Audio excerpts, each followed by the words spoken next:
Hi friends, welcome back to our channel PSR. Good morning friends ఈ వీడియోలో మనం ఢిల్లీ మార్కెట్లో ఈరోజు టమాటా ధరలు ఎంత పడుతున్నాయో తెలుసుకుందాము. ఈరోజు డేట్ వచ్చేసి 1వ తారీఖు 5వ నెల 2024 సంవత్సరం. ఇక్కడ ఢిల్లీ మార్కెట్లో అయితే మొత్తం లోకల్ టమాటానే వస్తుందండి. వేరే రాష్ట్రం నుంచి అయితే ఎక్కడి నుంచి రావట్లేదు, ఓన్లీ లోకల్ మాత్రమే వస్తుంది. లోకల్ అంటే ఫిరోజ్పూర్, జిల్కా, మెహబాదు, గడ్గంగా, సోనిపత్, పానీపత్ ఈ ఏరియాల నుంచి మొత్తం ఢిల్లీ సరౌండింగ్ ఏరియాల నుంచి అయితే మాత్రమే వస్తుంది స్టాక్ అనేది. ఇంకా బయట రాష్ట్రాల నుంచి అయితే ఎక్కడి నుంచి రావట్లేదు.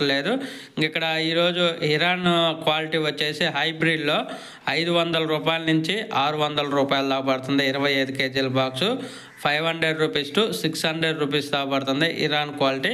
అలాగే ఇమ్సూనా క్వాలిటీ వచ్చేసి 450 రూపాయల నుంచి 500 రూపాయల వరకు అయితే పడుతుంది. 450 రూపీస్ టు 500 రూపీస్ దాకా పడుతుంది. అలాగే నాటుకాయలు వచ్చేసి 300 రూపాయల నుంచి 350 రూపాయల దాకా పడుతుంది 25 కేజీల